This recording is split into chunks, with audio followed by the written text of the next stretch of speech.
কোনি উপন্যাসের দ্বিতীয় অধ্যায়টা চলছে। তাতে আমরা দেখতে পেলাম গঙ্গায় স্নান করে এই লোকটি যখন ফিরে এলো বাড়িতে, আমরা জানতে পারলাম এই লোকটির নাম হচ্ছে ক্ষিতীশ সিংহ। উনি একটি সাঁতারের ক্লাবের সঙ্গে যুক্ত আছেন। ওর স্ত্রী আছে আর ঘরে দুটো বেড়াল আছে। আর ও যখন ঘরে ঢুকলো তখন দেখলো ভেলো নামে একটি ছেলে দাঁড়িয়ে আছে, ওর জন্য অপেক্ষা করছে। ওর জন্যে অপেক্ষা করছে। এই ভেলো হচ্ছে ক্ষিতীশের অনুগামী। সেখান থেকে আমরা জানতে পারলাম ভেলোর এবং ক্ষিতীশের কথাবার্তা থেকে যে ক্ষিতীশের স্ত্রী লীলাবতী ও ঘরে ছিল। সেই সময় ভেলো ক্ষিতীশের খোঁজে এসেছে। এমন সময় দোকান থেকে, মানে লীলাবতীর দোকান থেকে কেউ একজন ডাকতে এসেছিল। তো লীলাবতী তখন বলল, ভেলো তুমি বসো, তোমার দাদার সঙ্গে দেখাটা করেই যাবে, ও আসুক, আমি এক্ষুনি দোকান থেকে আসছি। তো এই যে দোকান থেকে আসছি বলে সেই যে গেছে, লীলাবতী এখনও ফেরেনি।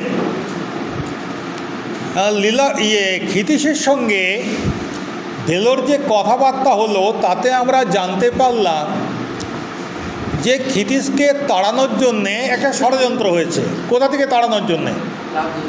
ক্লাব থেকে তাড়ানোর জন্যে।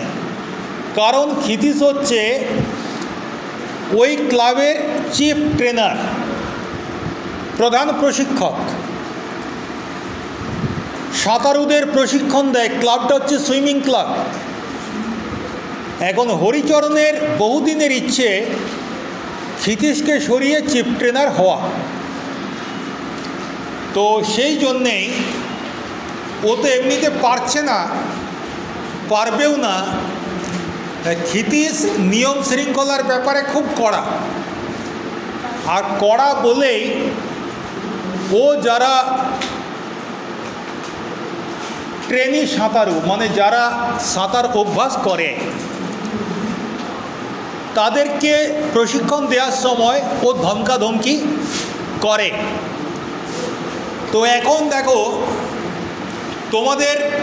তোমরা বড় হয়েছো, টেনে পড়ছো, তোমাদের অনেকের মধ্যে একটা প্রেস্টিজ জ্ঞান এসে গেছে। আসা উচিত ছিল না, যেটা সময়ে অসময়ে তোমরা ব্যবহার করো।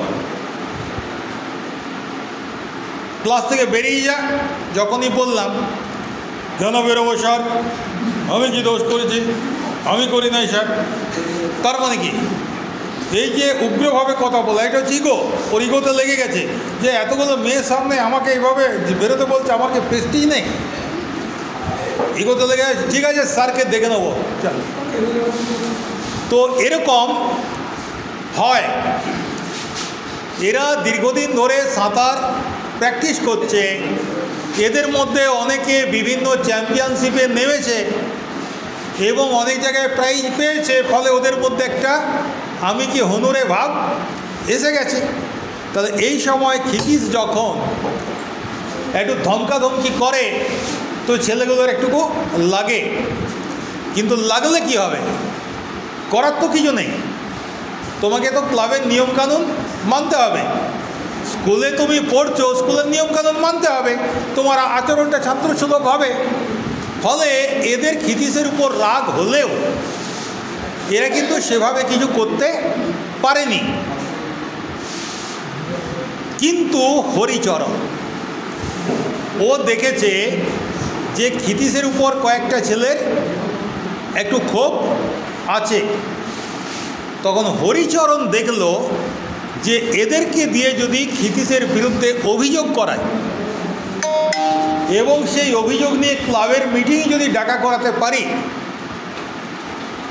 তাহলে সেই মিটিংয়ে অধিকাংশ লোক যদি ক্ষিতীশকে তাড়ানোর পক্ষে মত দেয়, তাহলে ক্ষিতীশকে তাড়ানো হয়ে যাবে। আর সেই জায়গায় চিফ ট্রেনারের পদটা যখন ফাঁকা হচ্ছে সেখানে আমাকে ওরা নিয়োগ করবে, ঠিক আছে, আমাকে ওরা নিয়োগ করবে, এই ভেবে হরিচরণ গুটি সাজিয়েছে। আমরা পরে দেখতে পাবো যে হরিচরণের গ্রুপটা বেশ শক্তিশালী গ্রুপ, সেই কারণে হরিচরণ এদেরকে দিয়ে ক্ষিতীশের বিরুদ্ধে অভিযোগ করিয়েছে ক্লাবের ম্যানেজিং কমিটি বা গভর্নিং বডির কাছে। তার পরিপ্রেক্ষিতে আজকে ক্লাবের মিটিং ডাকা হয়েছে, আর ভেলো এসেছিল ক্ষিতীশকে সাবধান করতে যে ক্ষিতদা আজকে তুমি মিটিংয়ে যেও না, গেলে তোমাকে অপমান করবে। তো ক্ষিতীশ বলল যে আমি জানি হরিচরণের বহুদিনের ইচ্ছে চিফ ট্রেনার হওয়ার, আমাকে বলেওছিল গত বছর, তো আমি হরিকে বলেছিলাম যে চিফ ট্রেনার হওয়াটা বাঁ হাতের খেল নয়, এর মধ্যে অনেক কিছু জানতে হয়, বুঝতে হয়।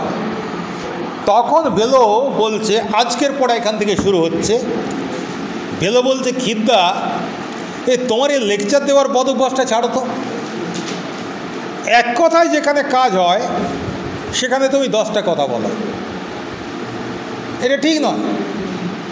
কি দরকার ছিল হরিচরণকে এত সব বলার? হরিচরণকে অত কথা বলার কি দরকার ছিল? কোনো দরকার ছিল না।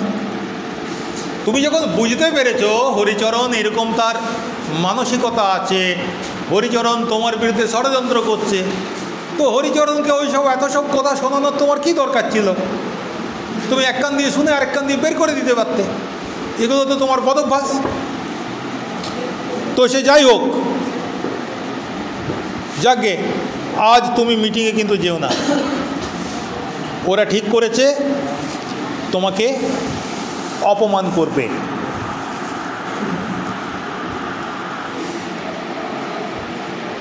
ক্ষিতীশ বলল করবে, মিটিংয়ে অপমান করবে, করুক না, আমি তো কোনো অন্যায় করিনি। তাহলে আমি যখন কোনো অন্যায় করিনি তখন মিটিং থেকে পালিয়ে যাওয়ার তো আমার কোনো প্রয়োজন নেই। আমি মিটিংয়ে যাব, তাতে ওদের যা করার ওরা করবে। এই বলে ক্ষিতীশ তার পায়ে মাথা ঘষায় ব্যস্ত, বিশুকে কোলে তুলে গলা চুলকে দিতে লাগলো। তার মানে বিড়ালটাকে আদর করতে লাগলো। চোখ বুজে বিশু ঘর ঘর শুরু করলো। তার মানে কি বিশুর খুব আরাম হচ্ছে। বিশুটাকে বিড়ালটা, দুটো বিড়ালের মধ্যে একটা। ক্ষিতীশ কি বলল? অপমান করবে। তখন ভেলো বলল তাহলে যাবেই, মানে যেন গলাটা একটু হ্যাঁচকা টান দিয়ে তুলে বলল।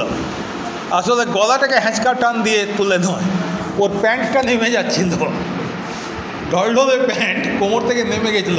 এই প্যান্টটাকেও যখন হ্যাঁচকা টান দিয়ে তুললে বলছে, তখন গলাটাও স্বাভাবিকভাবে একটুকু উপর দিকে উঠে গেল।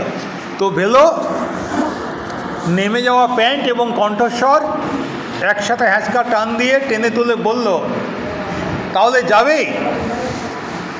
ক্ষিতীশ ঘরের দিকে যেতে যেতে অস্ফুটে বলল হুঁ। মানে এতক্ষণ বারান্দায় কথাবার্তা হচ্ছিল, এবার ক্ষিতীশ ঘরের ভিতরে ঢুকলো।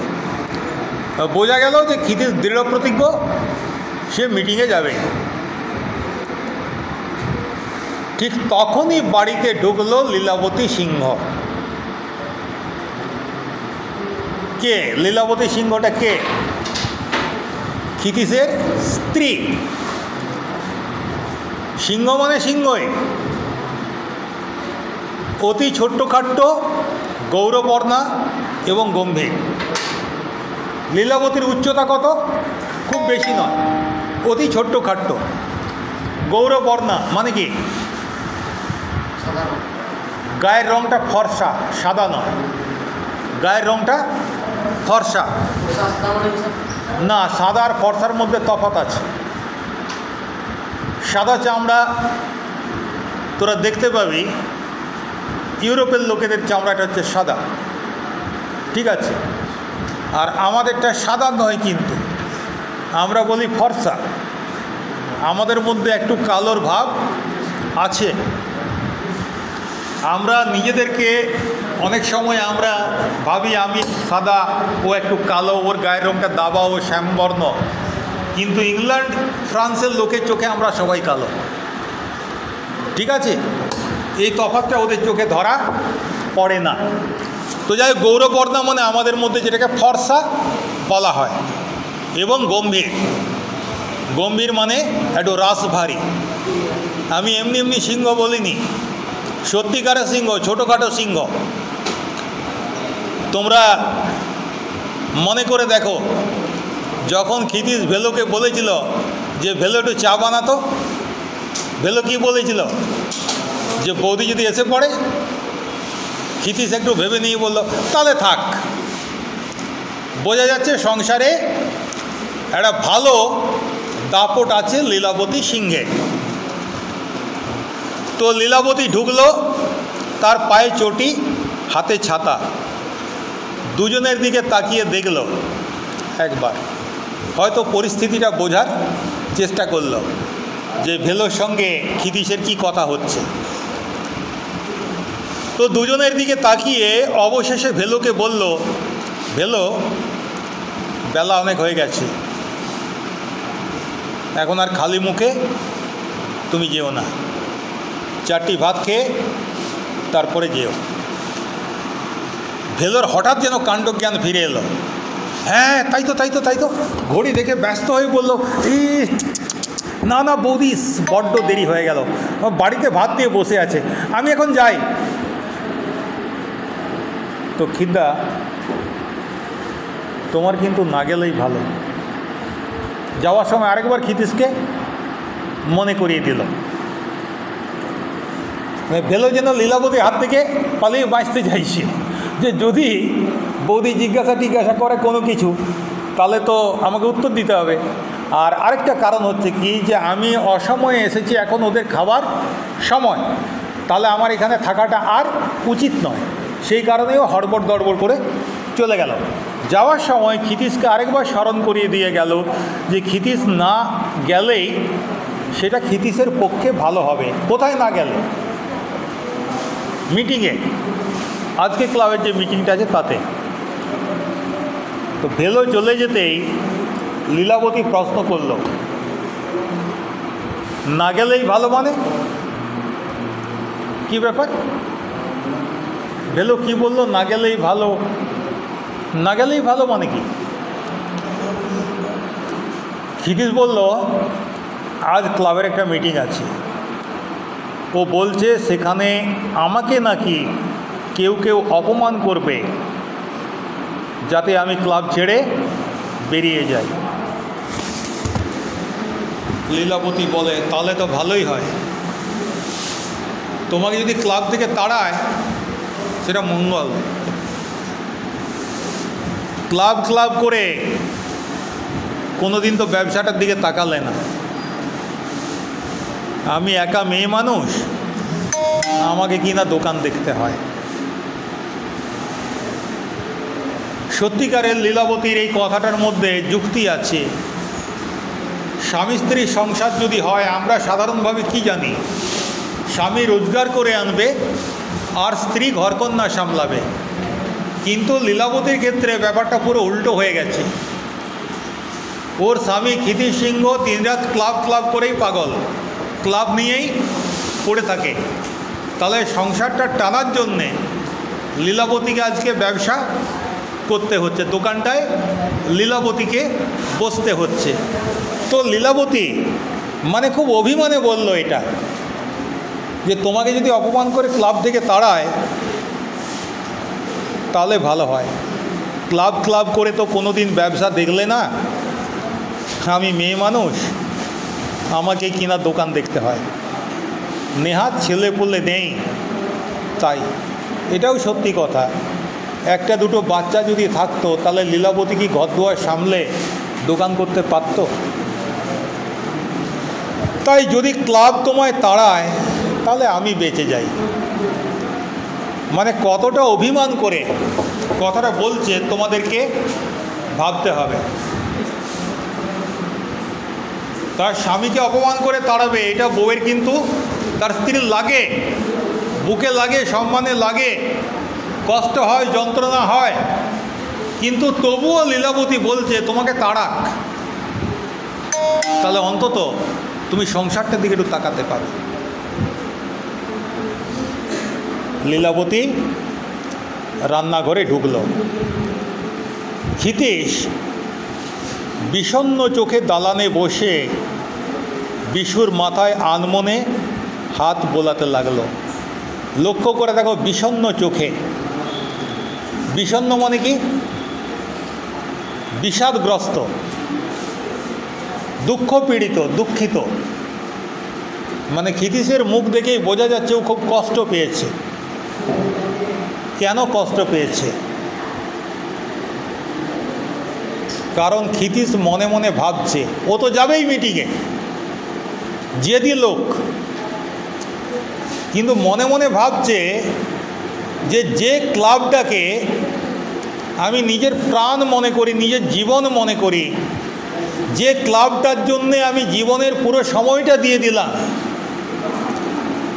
যে ক্লাবের মঙ্গল আমার নিজের মঙ্গল হিসেবে ধরেছি, যে ক্লাবের দুঃখে আমি দুঃখিত হয়েছি, আজকে আমাকে তার ওরা কীরকম পাওনাটা ফেরত দিচ্ছে। কতকগুলো বাজে লোক ষড়যন্ত্র করে আমাকে বাদ দিতে চাইছে। ওরা ক্লাবের ভালো বোঝে না, নিজেদের স্বার্থে ক্লাবের এরা সর্বনাশ করছে। আমাকে শুধু আমাকে অপমান করছে এটা নয়, এরা ক্লাবটাকে শেষ করে দেবে। তো এইটা ভাবতে ভাবতে ক্ষিতীশের মনে খুব কষ্ট হচ্ছে। ফলে আনমনে ও বিশুর গলায় হাত বুলিয়ে বিশুকে আদর করছে ঠিকই, কিন্তু ওর মনের মধ্যে একটা কষ্ট যে হচ্ছে সেটা তার চোখ দেখে বোঝা যাচ্ছে। এই সময় খুশি ঘর থেকে বেরিয়ে এলো। এদের তো ছেলে মেয়ে নেই, খুশিটাকে, খুশিটা হচ্ছে আরেকটা বিড়াল। আমরা এর আগে তো জেনেছি যে ক্ষিতীশের দুটো বিড়াল আছে ঘরে পোষা। এই সময় খুশি ঘর থেকে বেরিয়ে এলো, ডন দিয়ে হাই তুলে ধীরে ধীরে সে চামরের মতো কালো লেজটি উঁচিয়ে রান্নাঘরের দিকে গেল, ক্ষিতীশের দিকে একবার আর চোখে তাকিয়ে। মানে খুশি, সত্যিকারের খুশি, খুব আদুরে। পোজটা দেখো, প্রথমে এটা ডন দিল, তারপর হাই তুললো, তারপরে চামরের মতো লেজটাকে উপরে তুললো, তারপরে টুকটুক করে ক্ষিতীশের দিকে আর চোখে তাকিয়ে রান্নাঘরে ঢুকে গেল। মানে ক্ষিতীশকে কোনো পাত্তাই দিল না। ও জানে রান্নাঘরে মা আছে, মায়ের কাছে খাবো, সেই জন্যে ও ক্ষিতীশকে পাত্তা দিল না। রান্নাঘর থেকে ডাক এলো, কই এসো। কে ডাকলো? কাকে ডাকলো? লীলাবতী ডাকলো ক্ষিতীশকে,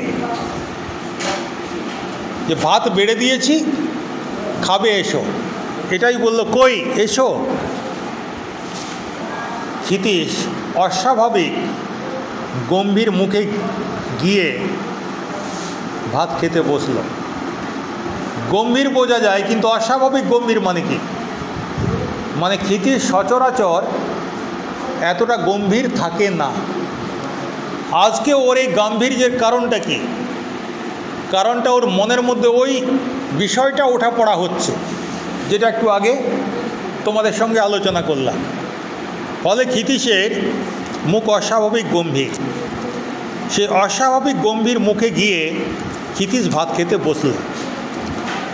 এবার খেতে যখন বসছে, তখন আমরা ক্ষিতীশের দিকে যখন তাকাচ্ছি, লীলাবতীর দিকে যখন তাকাচ্ছি, ক্ষিতীশের রান্নাঘরে যখন আমরা দেখতে পাচ্ছি, তখন আমরা দেখতে পাচ্ছি যে ওরা কি খাচ্ছে।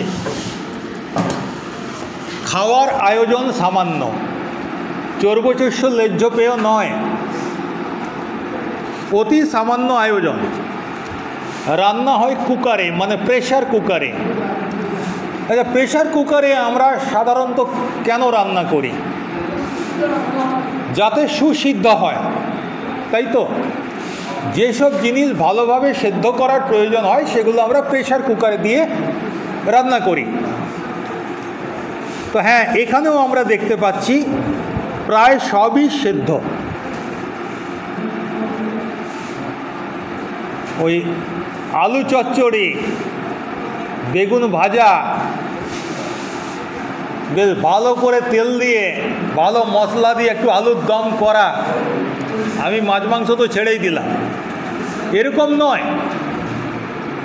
এদের খাবার দাবার যেটা, সেটা হচ্ছে অধিকাংশই সেদ্ধ। তো এটা কী জন্যে? অনেক কারণে হতে পারে। কঞ্জুস লোকেরা খরচ বাঁচানোর জন্য এরকম খেতে পারে, তেল মশলার খরচা বেঁচে যাবে, জ্বালানির খরচা বেঁচে যাবে, সেই কারণে এরকম খেতে পারে। দ্বিতীয় হচ্ছে সময় বাঁচানোর জন্য খেতে পারে এরকম, কারণ বিভিন্ন রকম তরকারি রান্না করতে গেলে অনেক সময় লাগবে। আর আমি যদি সেদ্ধ খাই তাহলে প্রেশার কুকারেই আমি ভাতের সঙ্গে একটা কাপড়ে মুড়ে ডাল দিয়ে দিলাম, দুটো আলু দিয়ে দিলাম, পেঁপে দিয়ে দিলাম, আলাদা আলাদা করে ছোটো ছোটো বাটিতেও দিতে পারি বা কাপড়েও দিতে পারি। তাহলে আমার 15 মিনিটের মধ্যে রান্না হয়ে যাবে। তাহলে তাড়াহুড়োতে সময় বাঁচানোর জন্যও অনেকে এরকম রান্না করতে পারে। আর 3 নম্বর হচ্ছে শ্রম। তাহলে কষ্ট নেই, শ্রম মানে কি? পরিশ্রম। তাহলে পরিশ্রম বাঁচানোর জন্য। তাহলে সাধারণভাবে সেদ্ধ জাতীয় খাবার আমরা খাই কখন? এক হচ্ছে খরচ বাঁচানোর জন্যে, অথবা সময় বাঁচানোর জন্যে, অথবা পরিশ্রম বাঁচানোর জন্যে, অথবা তিনটেই বাঁচানোর জন্য। কিন্তু ক্ষিতিশের যে সেদ্ধ খাওয়া দাওয়া, এটা কিন্তু খরচ, সময় ও শ্রম সংক্ষেপের জন্য নয়। ক্ষিতিশ বিশ্বাস করে বাঙালিয়ানা রান্নায় স্বাস্থ্য রাখা চলে না, এতে পেটের 12টা বাজিয়ে দেয়। মানে আমরা বাঙালিরা যেভাবে রান্না করে খাই, এতে সুস্বাস্থ্য বজায় রাখা যায় না। আমাদের অধিকাংশই ভাজাভুজি আর একটু বেশি করে মশলাপাতি দেয়া। তো এই ধরনের খাবার হজম করা একটু কঠিন, আমাদের পাচনতন্ত্রকে অনেক বেশি পরিশ্রম করতে হয়, ফলে পেটের 12টা বেজে যায়। সেই জন্যেই বাঙালিরা শরীরে তাগত পায় না। আর শরীরে তাগত পায় না বলেই কোনো খেলাতেই বেশি উঁচুতে উঠতে পারে না। খাদ্যপ্রাণ যথাসম্ভব অটুটো থাকে সিদ্ধ করে খেলে। দেখো, খাদ্যপ্রাণ মানে ভিটামিন, ঠিক আছে? এখানে শুধু ভিটামিন নয়, এখানে খাদ্যপ্রাণ মানে খাদ্যের পুষ্টিগুণ। তার মধ্যে তোমার প্রোটিন থাকবে, ভিটামিন থাকবে, মিনারেলস থাকবে, আর অল্প পরিমাণ কার্বোহাইড্রেট তো দরকারই, সেই সঙ্গে ফ্যাটও অত্যন্ত অল্প দরকার। ফ্যাট বেশি খাওয়া ঠিক নয়। তো যদি আমরা সেদ্ধ করে খাই তাহলে সর্বাধিক প্রোটিন, ভিটামিন এগুলো পাবো। আর যাতে এগুলো পাবো সেরকম খাওয়াটাই দরকার। সেই জন্যেই ক্ষিতিশ ঘরে হুইপ জারি করে দিয়েছে যে রান্না কিন্তু ওই ভাজা ভুজি, ছকা কষা এরকম হবে না, একেবারে সেদ্ধ খাবার করতে হবে। প্রথম দিকে লীলাবতী বিদ্রোহী হয়েছিল। আচ্ছা বলো, মেয়েদের একটা ব্যাপার আছে, বিশেষ করে ঘরের বউয়েরা রান্না করতে ভালোবাসে, যেমনই রান্না করুক, আর তারা চেষ্টা করে রান্নাটা যতটা ভালো করা যায়, এবং সেই রান্নাটা কেউ খাওয়ার পর যদি বলে বাহ বেশ হয়েছে, তো তাহলে পরে আমাদের ঘরের বউয়েরা খুব আনন্দ পায়। তো লীলাবতীর হাত থেকে সেই অধিকারটাই কেড়ে নেওয়া হলো। ওইভাবে রান্না করা যাবে না, সেদ্ধ খেতে হবে। লীলাবতী মানবে কেন? ফলে প্রথম দিকে সে বিদ্রোহী হয়েছিল, কিন্তু শেষ পর্যন্ত পরিণামটা কি হলো এটা আমরা পরের ক্লাসে জানব।